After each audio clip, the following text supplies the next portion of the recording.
என்பதை தெரிந்து கொள்வது அவசியமாகிறது. 1937ஆம் ஆண்டு டிசம்பர் 28ஆம் தேதி சூரத்தில் பிறந்தார் ரத்தன் டாடா. இந்தியாவின் மாபெரும் தொழில் சாம்ராஜ்யமான டாடா குடும்பத்தில் பிறந்த ரத்தன் டாடாவின் பால்ய பருவம் கடும் வேதனைகளையும் அவமானங்களையும் சந்திக்க வேண்டியதாக இருந்தது.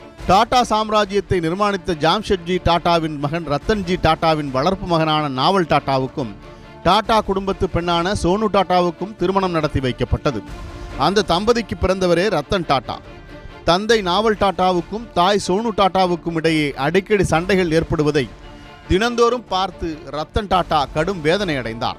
பெற்றோர் இருவரும் சண்டை போடாமல் இருக்க வேண்டுமென அவர் எவ்வளவோ முயற்சிகளை செய்து பார்த்தார். ஆனால் அது எதுவுமே பலனளிக்கவில்லை.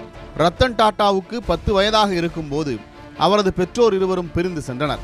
அதனை ரத்தன் டாடாவால் ஏற்றுக்கொள்ள முடியவில்லை. இது அவர் மனதில் ஆறாத ரணத்தை ஏற்படுத்தியது. தாய் பாசத்திற்கு ஏங்கிக் கொண்டிருந்த ரத்தன்